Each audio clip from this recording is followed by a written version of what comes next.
안녕하십니까 믿음의 형제 자매 여러분. 저희가 이제 안식일 시간이 되었습니다. 오늘 금요일인데요.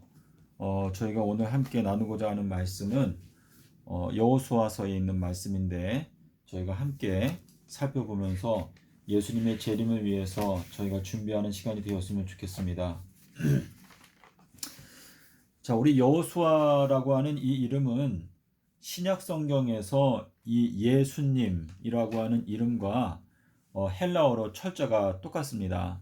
그래서 이 여호수아가 이스라엘 백성들을 데리고 요단강을 건너간 것은 이 마지막 때에 우리가 재림의 장면에서 이 하늘 가나안 땅에 들어가게 되는 것은 결국 예수님의 인도하심을 통해서 우리가 이 요단강을 건너가게 된다라고 하는 영적인 의미가 있습니다. 그래서 우리가 광야 생활을 하는 동안에는 이 율법이라고 하는 것은 사실상 저희들을 인도하는 몽학 선생과 같은 것인데, 저희들이 이제 가나안 접경에 가까이 왔을 때에는 몽학 선생의 그 이제 임무가 맞춰지게 되면서 이제 예수 그리스도께서 저희들을 인도하셔서 그 요단강을 건너가게 된다라고 하는 의미가 되겠습니다. 예수님께서 말씀하신 바 율법과 선지자는 침례 요한까지고, 그때부터는 이제 천국은 침노하는 자가 빼앗게 된다라고 하는 말씀을 하시는데요. 지금 이 율법과 선지자는 침례 요한까지다라고 하는 말씀은 율법과 선지자가 말하고 있는 것은 엘리야까지인데, 그 엘리야가 와서 이 예언의 말씀을 증거하게 될 것인데, 엘리야가 증거하는 예언의 증거의 말씀은 새 예루살렘이 내려오는 때까지가 엘리야가 다루게 되는 예언의 그 범위입니다. 그래서 예수님께서 침례 요한에 대해서 말씀하실 때 율법과 선지자는 침례 요한까지고, 침례 요한의 때로부터 천국은 침노를 당하는데 침노하는 자는 빼앗게 된다라고 하시는 그 말씀은 이 마지막 때에도 주님께서 이제 엘리야를 보내실 것이다. 그런데 그 엘리야가 와서 이제 선지자의 역할, 다시 말해서 예언의 말씀을 전파를 하게 될 것인데, 우리가 말하는 엘리야의 사명에 대해서 주님께서 말씀하신 것은 마태복음 11장 10절에 보시면 엘리야의 사명은 무엇이라고 말씀하셨죠? 너희들의 길을 어떻게 한다? 건축할 것이다 라고 예수님께서 말씀을 하셨습니다. 그래서 여기에 나오는 이 건축이라고 하는 단어가 이제 히브리서 11장 7절에 보면 예수님께서 말씀하신 노아의 때와 마찬가지로 인자의 때에도 그렇게 될 것이다 라고 말씀을 하셨는데요. 지금 히브리서 7장에 보면은 노아가 방주를 어떻게 하였다? 건축하였다. 자, 노아가 건축을 하였고, 그리고 엘리야는 와서 길을 건축한다라고 말씀하셨는데요. 노아가 방주를 건축함으로 어떻게 했다 그랬죠? 그 세상 사람들을 어떻게 했다? 정죄하였다라고 말씀하셨습니다. 근데 이 정죄라고 하는 단어가 우리 마태복음에서 마태복음 12장에 오면 12장 41절과 42절에서 주님께서 요나의 표적을 말씀하실 때 마지막 심판 날에 누가 일어난다고 말했죠? 마지막 심판 날에 니느웨 성 사람들도 일어나고 또 남방 여왕도 일어나서 이 세대 사람들을 어떻게 한다? 정죄할 것이다 라고 이렇게 말씀하셨습니다. 그래서 지금 예수님께서 요나의 표적을 말씀하시면서 마지막 그 심판 날에 이 세대 사람들을 정죄하는 것은 남방 여왕이 일어나서 정죄하고 또 니느웨 성 사람들이 일어나서 정죄를 할 것이다 라고 이렇게 말씀하셨는데, 요 정죄라고 하는 요 내용이 나오는 그 앞에 40절에서 예수님께서 요나의 표적을 말씀하셨죠. 그렇죠? 그래서 요 40절에서 말씀하신 요나의 표적이 결국은 주님께서 걸어가시는 길을 설명하고 있기 때문에 결국은 이 요나의 표적, 그것이 주님의 걸어가시는 길이고, 그것으로 말미암아 이제 이 세상이 정죄를 당하게 된다라고 하는 의미가 되겠습니다. 자, 여러분께서 지금 제가 여러분께 전해드리는 이 기별들이 좀 생소하기 때문에 많은 분들이 거부감을 느끼시는 것 같아요. 그런데 지금 예수님께서 이 마지막 때에 엘리야가 와서 모든 것을 회복하게 될 것이다 라고 말씀하셨거든요. 회복. 그래서 이 회복한다라고 하는 이 단어의 뜻을 보게 되면 이 회복한다라고 하는 것이 뭐뭐로부터 맡긴다라고 하는 뜻입니다. 맡긴다. 그래서 예수님께서 마태복음 24장 45절과 47절에서 충성되고 지혜로운 종이 되어서 그 집주인에 맡겨진 사람들에게 때를 따라서 양식을 나누어 줄 자가 누구냐? 그렇게 양식을 나누어 주는 그 사람에게는 내가 나의 모든 소유를 맡길 것이다 라고 하는 말씀하셨는데, 이 회복이라고 하는 요 단어가 600번이거든요. 600번. 그래서 노아가 600세 되던 해에 홍수가 왔다라고 하는 말씀이 있는데, 요 회복이라고 하는 요 단어는 뭐뭐서로부터 맡긴다라고 하는 요 헬라어 두 개의 단어가 합쳐진 것이 요 회복이라고 하는 단어입니다.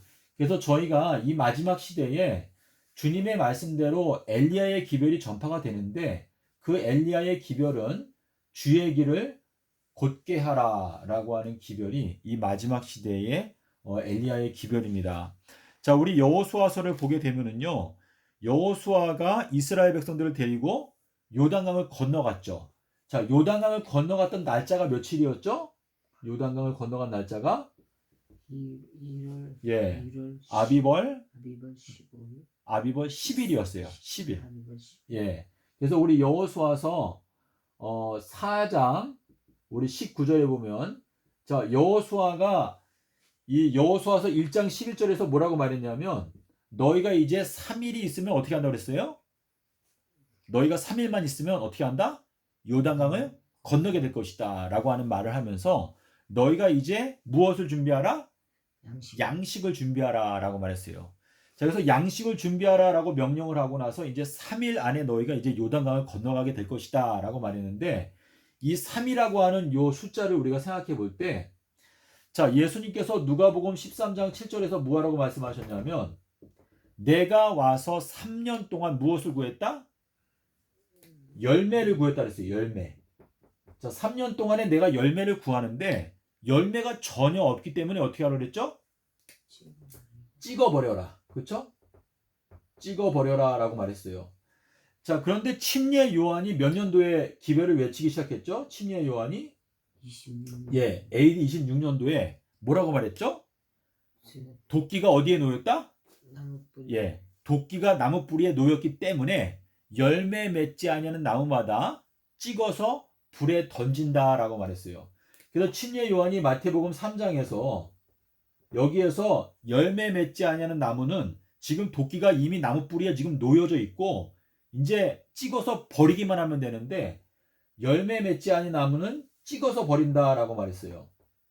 찍어 버린다. 자, 그래서 우리가 알 수 있는 건 뭐냐면, 누가복음 13장 7절에서 내가 3년을 와서 열매를 구하는데 열매가 없으니까 찍어 버려라 라고 하는 말씀을 했을 때, 그때 농부가 뭐라고 말했죠? 일꾼이 3년만 기다려야 된다나요? 3년만이 아니고 내가 두루 파고 어떻게 한다고 그랬어요? 물을 주고 거름을 준다고 그랬죠. 거름. 자, 우리 거름은 뭐죠? 거름? 거름이요? 예. 구약 성경에서 거름이 뭐였죠?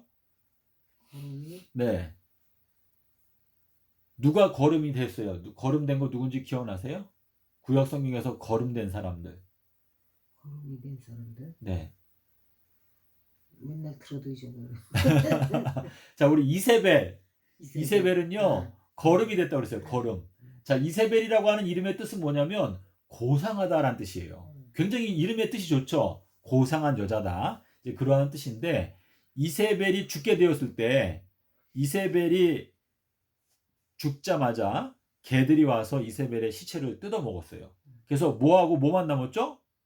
이세벨의 머리하고 두개골하고 그리고 손바닥 한 개만 남았다 그랬는데, 그래서 뭐라고 말했냐면, 이세벨이 이름의 뜻이 고상하다라는 뜻인데, 아유, 도저히 고상하다라고 하는 이름을 붙일 수가 없는 마지막 결말을 맞이했기 때문에 고상하다고 말할 수가 없겠다, 그렇게 말을 하면서 이세벨은 거름이 되었다라고 말했는데, 그것은 뭐냐면 하나님의 뜻과 반대로 걸어가는 사람의 그 결말이 굉장히 비극적으로 끝났을 때 그러한 모습을 통해서 후대에 사는 사람들이 그 교훈을 보고 아, 저렇게 살면 저렇게 되는구나 하고 하는 교훈을 얻도록 하는 것이 이제 걸음이 된다.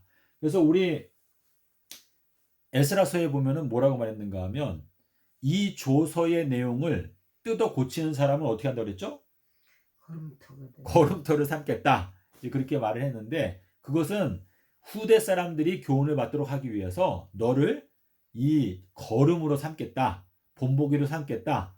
교훈으로 삼겠다. 이제 그러한 뜻인데 지금 예수님께서 지금 침례 요한을 통해서 말씀하시는 열매 맺지 않은 나무는 지금 찍어버린다. 지금 도끼가 와 있다라고 하는 것은 지금 AD 26년부터 해서 3년을 앞으로 가면 어떻게 되죠? 25년, 24년이 되죠. 계산상으로. 그래서 우리가 지금 알 수 있는 건 뭐냐면 이 마지막 때에도 이 지금 우리가 요단강을 건널 때가 와 있거든요. 그게 건너게 되는 때가 언젠가 하면 자, 예수님께서 침례받은 때가 언제죠? AD 26년이에요. 그래서 우리가 마태복음 3장 16절에 보면 뭐라고 말했냐면 예수께서 요단강에서 침례를 받고 어떻게 하셨다? 물에서 올라오셨다 그랬어요. 자, 우리 여호수아서 4장 19절에 보면 뭐라고 말했죠? 이스라엘 백성들이 아비벌 10일 날 요단강에서 올라왔다 그랬어요. 자, 근데 올라올 때 뭘 갖고 올라왔죠? 요단강에서 뭘 갖고 왔죠? 돌 몇 개? 예. 돌 12개를. 예, 돌 12개를 갖고 왔어요. 그건 뭐냐면 돌 12개가 가리키는 것은 사실상은 이제 12지파. 그래서 계시록 7장에 나오는 12지파. 그러니까 14만 4천인들의 어떤 구성원들을 말하는 것인데 지금 여기 아비벌 10일 날 요단강에서 올라왔다라고 하는 말씀이나 지금 예수님께서 침례를 받고 요단강에서 올라오셨다라고 하는 말씀이 이게 같은 내용을 담고 있는 것이거든요. 그래서 지금 침례 요한은 예수님께서 말씀하시기를 뭐라 했죠? 번개라고 했어요. 번개. 등불에서 번개가 나온다라고 하는 그 말씀은 누가복음 11장 36절에 보면 등불에서 비쳐나오는 번갯빛, 그 번갯빛을 너희가 마음 가운데 최대한 간직할 수 있으면 너희 몸 전체가 밝을 것이다 라고 이렇게 말씀을 하셨는데 지금 요 AD 26년이 요 마지막 때에는 몇 년도에 성취가 되는가 하면 2022년도에 이제 성취가 된다는 것을 저희가 알 수가 있는데요.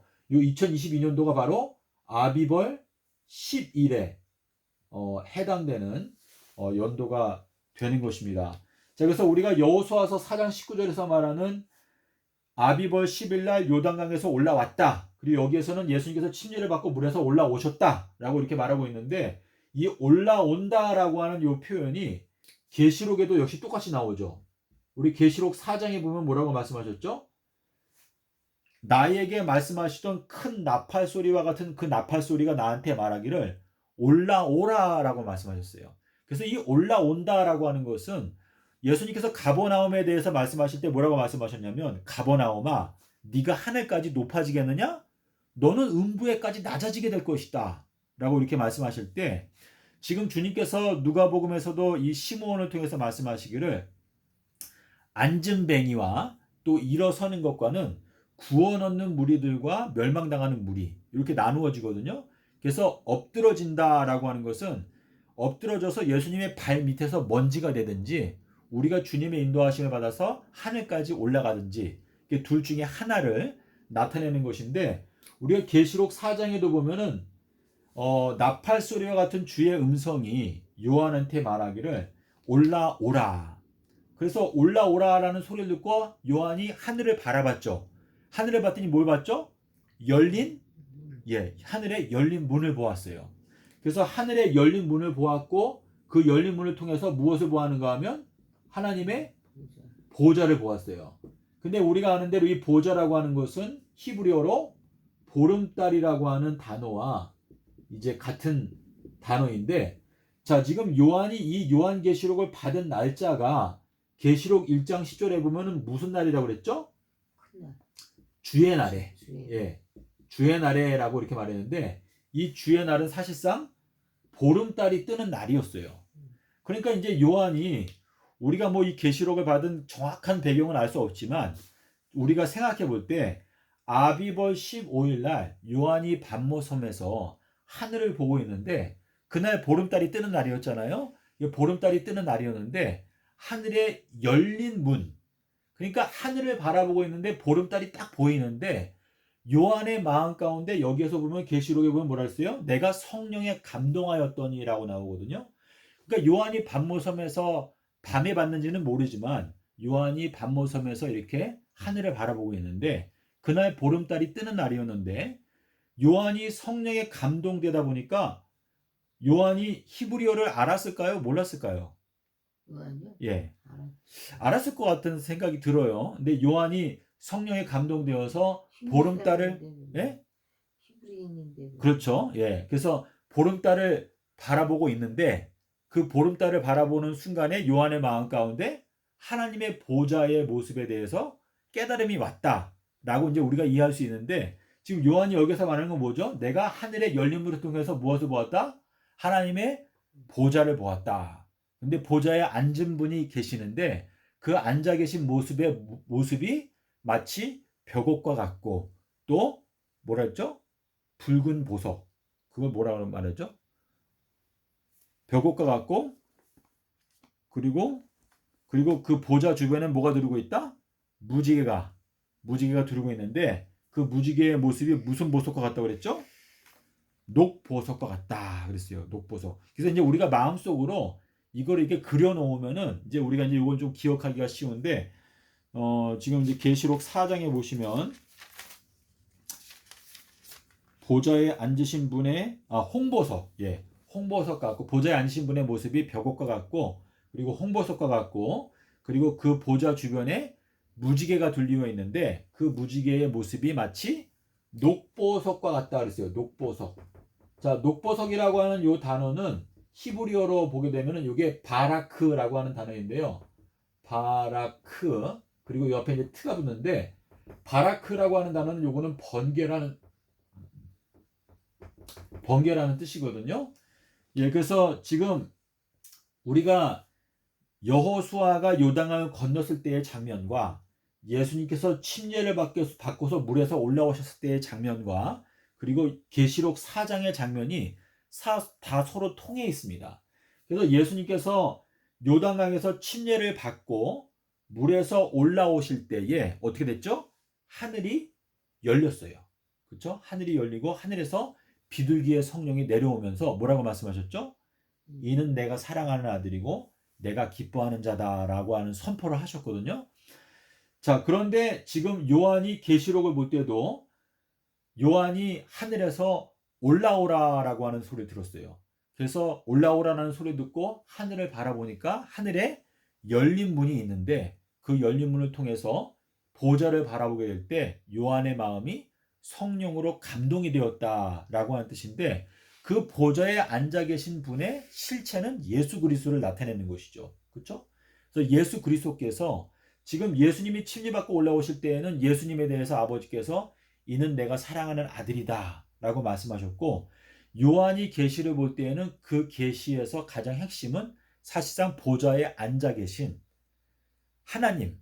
그렇죠? 근데 우리가 요 계시록 4장과 5장에 우리 4장에도 보면은 뭐라고 나오냐면은 보좌 가운데에 앉아 계신 분은 어린 양이다라고 이렇게 표현하고 있어요. 그리고 계시록 7장 17절에도 가면 보좌의 가운데에 앉아 계신 어린 양께서 너희 무리들을 다 생명수의 강으로 인도하신다. 이렇게 표현을 하고 있습니다. 예, 그래서 우리가 지금 여호수아가 요단강을 건널 때에 요단강에서 돌 12개를 갖고 왔다라고 하는 것은 우리가 지금 생각할 수 있는 것은 뭐냐면 2022년도에 우리가 요단강을 건너는 경험을 하면서 그 과정에서 주님께서 12지파를 불러 모으신다라고 하는 뜻이 왜냐하면 2022년도가 이제 아비벌 10일에 해당되는 연도가 되거든요. 예, 그래서 이제 2022년도가 됐을 때 12지파를 모으고 그리고 주님께서 여기 여호수아서에서 행하신 게 뭐냐면 요단강을 건너자마자 하나님께서 여호수아에게 명령하시기를 너는 반석으로 무엇을 만들어서 칼을 만들어서 너희 그 백성들에게 다 할례를 행하라 라고 말씀하셨어요. 그래서 이 할례라고 하는 것은 우리가 골로새서 2장 11절에 보면 무슨 할례가 나오죠? 예수 그리스도의 할례가 나옵니다. 그래서 우리가 지금 여호수아서에 보면요 굉장히 중요한 말씀이 있는데 여호수아서 4장에 여기에 무슨 말씀이 나오는가 하면 요단강을 건너는 그 경험은 홍해 바다를 건너는 경험과 똑같은 것이다 라는 말씀하셨어요. 그래서 우리 여호수아서 4장 23절에 있는 말씀을 보시면 이렇게 말씀하셨습니다.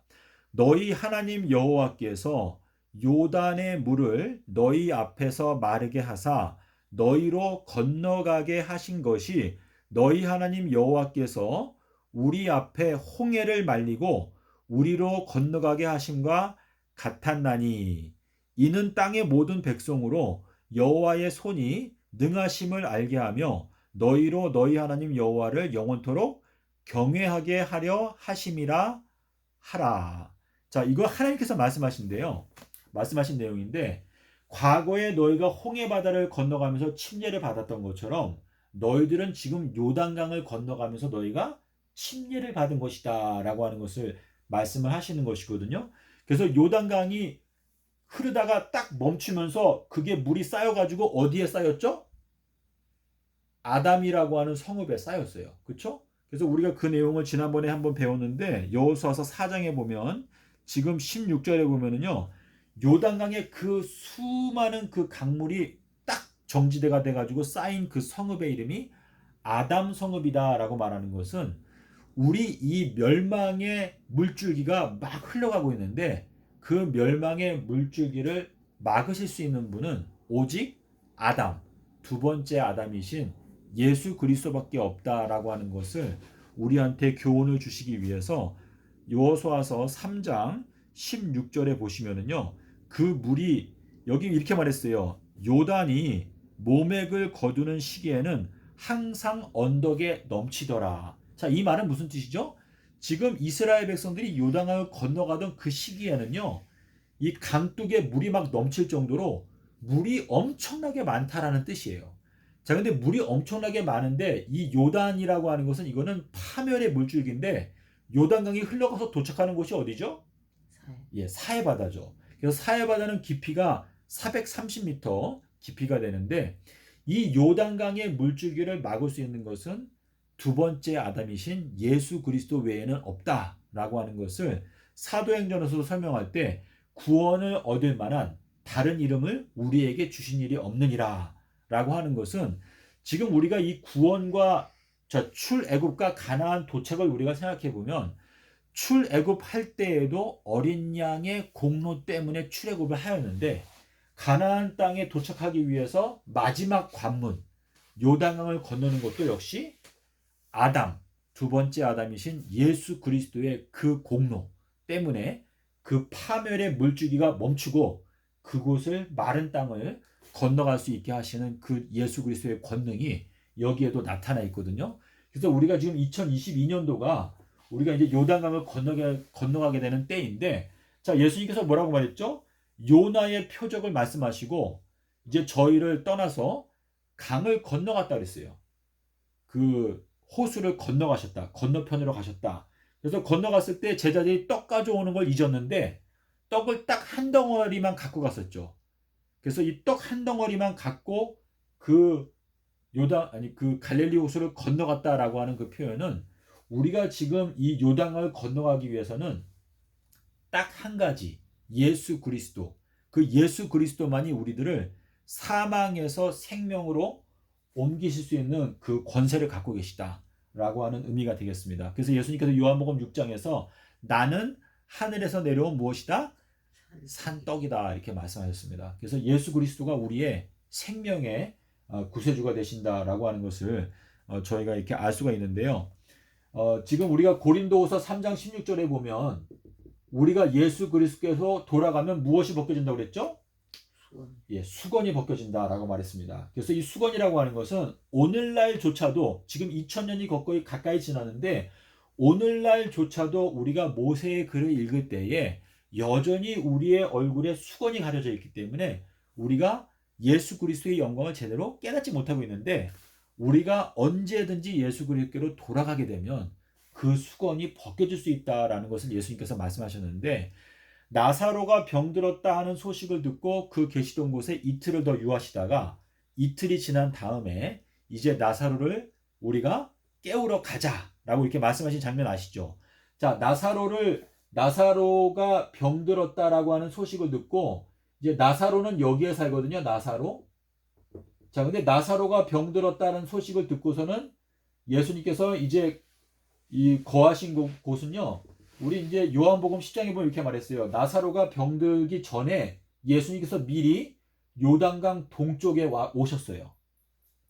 그래서 여기 동쪽 맨 처음에 요한이 침례를 주던 곳, 여기에 오셨는데, 나사로가 병들었다고 말하니까 여기에서 이틀을 더 유하시고, 이틀이 지나간 다음에 나사로를 깨우러 요단강을 건너가셨다 라고 하는 이 말씀은 지금 이 마지막 때에 2022년도를 가리키고 있는 것이거든요. 그래서 2022년도에는 우리가 요단강을 건넌다. 그래서 아비벌 10일 날 우리가 이제 요단강을 건너게 된다라고 하는 의미가 들어 있습니다. 예, 그래서 우리가 요한복음에 있는 말씀을, 성경 구절을 말씀을 드리는 게 나을 것 같은데, 요한복음 우리 10장에 보면 여러분께서 요거를 좀 자세하게 보시면 좋은데요. 요한복음 10장 40절에 보면 이렇게 말했어요. 다시 요단강 저편 요한이 처음으로 침례해 주던 곳에 가사 거기 거하시니 라고 하는 말씀이 나오거든요.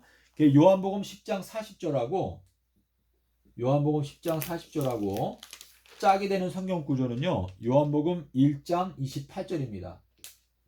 그래서 요 두 구절을 보시면, 지금 요한복음 11장에 가면 이제 나사로가 죽었다가 살아나는 장면이 요한복음 11장에 나오거든요. 요한복음 11장에서 중요한 것은 우리가 이제 여기에 2절에 보면은 나사로는 누구의 형제라고 말했죠? 마리아. 마리아에 대해서 설명을 했죠. 거기 뭐라고 말했죠? 주의 몸에 향유를 붓고 머리털로 주의 발을 씻기던 잔데, 병든 나사로는 누구의 오랍이다? 예, 마리아의, 여기 오랍이라고 말했는데 원어로 보면 그냥 형제라고 되어 있어요. 형제. 그래서 예수님께서 말씀하실 때 뭐라고 말씀하셨냐면, 내 아버지의 뜻대로 행하는 자가 내 형제고 내 자매고 내 모친이다 라고 말씀하신 것은, 지금 이제 나사로가 살아나게 되는데 이 나사로는 누구의 형제다? 마리아의 형제다 라고 말씀하시는 것은, 이 마리아가 부어주는 향유 옥합, 그 기름이 결국은 나사로가 다시 부활하게 되는 중요한 그 치료제가 된다라고 하는 것을 여기에서 나타내시기 위해서, 지금 여기 요한복음 11장은요 마리아가 향유를 붓기 전이에요. 향유를 붓기 전임에도 요한복음 11장에서 나사로의 이야기를 할 때 왜 마리아가 향유를 붓던 자이고 그 마리아의 형제가 나사로다라는 것을 말씀하시는가 하면, 나사로가 2022년도에 부활하게 되는데, 이 나사로가 부활하게 될 때 그 부활하게 하는 그 치료제는 사실상은 이 마리아가 부어주었던 향유, 이것은 길르앗에 있는 무엇이라고 그랬죠? 길르앗에는 유향이 있지 아니한가라고 하는 말씀처럼, 이 향유라고 하는 것은 감람 기름보다 더 값진 기름이다라고 이렇게 말씀하셨는데, 결국 이제 그것과 연관이 있다라고 하는 의미가 되겠습니다. 그래서 여러분께서 요한복음 10장 40절과 요한복음 1장 28절을 여러분께서 보시게 되면, 나사로를 살리시기 전에 먼저 요단강 동편 처음에 침례를 받던 곳에 다시 오셨다라고 하는 것은, 이제 나사로를 살리기 위해서 주님께서 요단을 건너서 나사로를 살리신다, 그러한 의미가 여기에 들어있다라고 생각이 됩니다.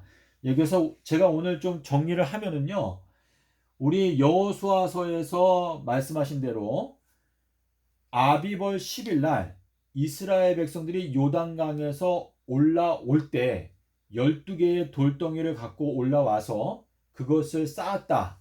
그리고 그때에 할례를 베풀었다 라고 하는 그 표현과 예수님께서 이 AD 26년도에 물에서 올라오셔서 무엇을 하셨죠? 맨 처음에 기도하실 때에, 자, 기도하실 때에 하늘이 열리고 하늘에서 비둘기의 성령이 내려올 때 이는 내가 사랑하는 아들이고 내가 기뻐하는 자다라고 하는 소리가 들렸어요.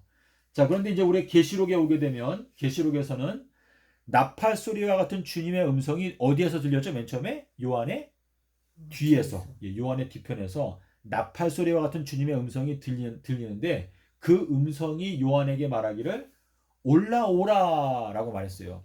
그때 요한이 눈을 들어서 하늘을 보니까 하늘에 열린 문이 있었어요. 근데 그 열린 문을 통해서 하나님의 보좌를 보게 될 때 요한의 마음이 어떻게 되었다? 성령으로 감동이 되었다라고 이렇게 표현을 하고 있습니다. 그래서 우리가 지금 이 계시록 4장의 내용이 있잖아요. 이 계시록 4장, 이 계시록 4장의 내용이 성취되는 해가 바로 2022년도라는 것을 주님께서 말씀을 해주시는 것입니다. 그래서 2022년도는 옛날에 예수님께서 침례를 받으실 때에 하늘이 열리면서 하늘에서 비둘기의 성령, 요나의 성령이 내려오면서 이는 내 사랑하는 아들이고 내 기뻐하는 자다라고 하는 경험을 하셨는데 2022년도에는 주님의 일꾼들, 주님의 자녀들이 이제 우리가 예수님의 명령대로 우리의 모든 죄를 예수님 앞에 회개하고 우리가 물침례를 받고 물에서 올라와서 우리가 간절히 기도하는 그러한 경험을 하게 될 때 주님께서 우리들을 긍휼히 여기셔서 하늘을 연다라고 하는 것은 우리의 마음을 여신다라고 하는 뜻이거든요. 그래서 누가복음 24장에 보면 예수님께서 부활하셔서 제자들의 마음을 열어서 그들에게 성경을 가르쳐 주셨다라고 기록하고 있거든요. 그래서 이 2022년도는요. 주님께서 우리들에게 하늘을 열어서 하늘에서부터 내려오는 비둘기의 성령을 우리에게 허락하시고 그리고 우리들에게 말씀하시기를 예수 그리스도 그분은 하나님 아버지께서 사랑하시는 분이니까 너희들은 예수 그리스도의 말씀을 들어라 라고 하는 것을 우리들에게 분명하게 깨닫게 해주시는 해가 바로 2022년도가 된다는 것을 알려주시기 위해서 우리 계시록 4장에서 그 말씀을 하신 것입니다. 자, 우리 계시록 4장에 보면 하나님의 보좌에서 무엇이 흘러나오죠, 집사님? 하나님의 보좌에서 흘러나오는 게 몇 가지죠? 보좌에서 흘러나오는 거. 생명수가. 예, 생명수의 강이 흘러나오는데 우리 계시록 4장 5절에 보면 뭐라고 나오냐면 하나님의 보좌에서 흘러나오는 것은 첫 번째는 번개, 예, 두 번째는 뇌성, 예, 그리고 세 번째는 음성. 자, 이 음성은 예수님의 목소리를 말하는 것이고, 이제 번개도 이제 하나님의 보좌에서 나온다는 거. 번개가 치면 어쩔 수 없이 우레소리가 나죠, 그렇죠? 번개가 번쩍하게 되면 그 뒤에 뭐가 나와요? 우르릉 쾅쾅쾅 나오잖아요. 그래서 번개와 뇌성과 그리고 음성이 나온다라고 말했어요. 근데 우리가 계시록을 보게 되면은 이 하나님의 보좌에서 번개, 뇌성, 음성이 나온다라고 말했는데 계시록 22장에 가면 뭐라고 나오죠? 하나님의 보좌에서 무엇이 흘러나온다? 생명수의 강이 흘러나온다라고 말했어요. 그러면은 생명수의 강이 바로 번개, 뇌성, 음성이다라고 하는 뜻인데, 자, 우리 요한복음 7장에는 뭐라고 말했죠? 요한복음 7장 37절에는 예수님께서 명절 언제? 마지막 날. 자, 명절 마지막 날은 며칠이었어요? 7월 22일이었죠. 그렇죠? 자, 7월 22일 날 예수님께서 명절 마지막 날 큰 날 갑자기 많은 사람들이 있는데 그 가운데서 딱 일어서서 큰 소리로 외치시기를 뭐라고 외쳤죠? 누구든지 목이 마르면 내게 와서 마셔라. 그렇게 되면 어떻게 된다? 그 사람의 배에서 뭐가 나온다? 생수의 강이 흘러나오게 될 것이다 라고 말했어요. 자, 그래서 그게 연결이 되어져 있는데 지금 요 7월 22일이 가리키는 건 뭐냐면 7번째 천년기에서 22번째 해다라고 하는 뜻이거든요.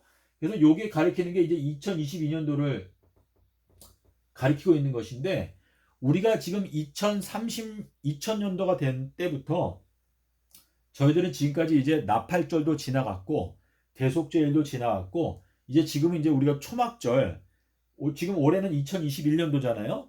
초막절 7번째 날이고 올해까지는 우리가 초막절에 지내지만 내년도에는 우리가 이제 하나님의 영광에 들어가게 된다라고 하는 의미가 여기에 들어있거든요. 그래서 2022년도에는 주님께서 말씀하시는 배에서 생수의 강이 흘러나온다라는 뜻이나 어린 양의 보좌에서 생수의 강이 흘러나온다라고 하는 뜻이나 하나님의 보좌에서 번개와 뇌성과 음성이 흘러나온다. 제가 이 원어를 찾아보니까 이 흘러나온다라고 하는 표현이 자, 우리 계시록 19장에 보면은 철장 권세를 갖고 있는 그 백마 타신 분의 입에서 뭐가 나오죠? 좌우의 날선 거미. 원어에 보니까 좌우의 날선 거미 흘러나온다 이렇게 되어 있어요. 그래서 자, 우리 계시록 11장에 보면은 11장에는 두 증인이 나오죠. 다 두 증인의 입에서는 뭐가 나오죠? 두 증인의 입에서 불이 나와서 그 원수들을 다 소멸한다라고 이렇게 표현하고 있는데 사실상은 이 2022년도에는 하나님의 보좌에서 생명수의 강이 흘러나오는 그러한 해가 된다라고 하는 의미가 되겠습니다. 자, 그래서 우리가 다시 정리하게 되면 계시록 4장에서는 하나님의 보좌에서 번개, 뇌성, 음성이 흘러나온다라고 말씀하셨고 그리고 계시록 22장에서는 어린 양의 보좌에서 바로 생명수의 강이 흘러나온다라고 말씀하셨습니다. 자, 생명수의 강이 흘러나오는데 강 좌우에 뭐가 있다고 그랬죠? 예, 강 좌우에 뭐가 있었죠, 집사님? 예, 강 좌우에 예, 생명과 말. 예, 생명나무가 있다고 그랬죠, 그렇죠? 자, 강이 흘러가는데 강 좌우에 생명나무가 있다라고 표현하고 있는데 그 똑같은 표현은 똑같은 게 아니고 동일한 표현은 비슷한 표현은 스가랴서 4장에 보면은 뭐가 나오죠? 그 주발. 이게 주발이라고 하는 것은 원어를 보면 샘물이라고 뜻이가 샘물. 그 샘물 좌우에는 뭐가 있다고 그랬죠? 두 감람나무가 있더라 이렇게 이제 표현하고 있거든요. 그래서 이제 그 내용은 우리가 이제 좀 더 깊이 생각하면서 우리가 연구를 해봐야 될 텐데요. 자, 오늘 너무나 여러 가지를 말씀을 드린 것 같은데 여러분 하여튼 여러분께 유익이 되기를 바라면서 제가 말씀을 드렸는데 좀 조리 있게 말씀을 드리지 못한 부분이 있는 것 같습니다. 자, 근데 여러분께서 이 말씀을요 좀 기도하시면서 생각을 해보시면은요 주님께서 이 마지막 때 갖고 계신 계획이 정말 눈에 분명히 보이는 때에 저희가 살고 있습니다. 그래서 우리가 지금 2021년도는 주님께서 우리들에게 나드 향기름을 발라주시는 해다라고 하는 이 말씀이 얼마나 소중한 기별인지 한번 생각해 보십시오. 주님께서 우리에게 값비싼 나드 향기름을 발라주시는 때가 올해이고 그리고 내년도에는 이제 주님께서 하나님의 보좌에서 우리가 요단강을 건너는 경험을 내년에 하는 것이고 그 내년도에 12개의 돌을 이제 주님께서 모으시는 때가 되는 것이고 우리가 이 요단강을 건너서 이 예수 그리스도의 할례를 받게 되는 해가 된다라는 것을 말씀을 하시고 있습니다. 그래서 부디 여러분께서 이 말씀을 곰곰이 생각하시고 또 잘 분별하셔서 여러분의 마음 가운데 때에 합당한 이 양식을 여러분께서 섭취하심으로 말미암아 이 마지막 때에 빛의 자녀가 되어서 주님의 계획과 함께 행동하게 되는 여러분과 저가 되었으면 좋겠습니다. 감사합니다.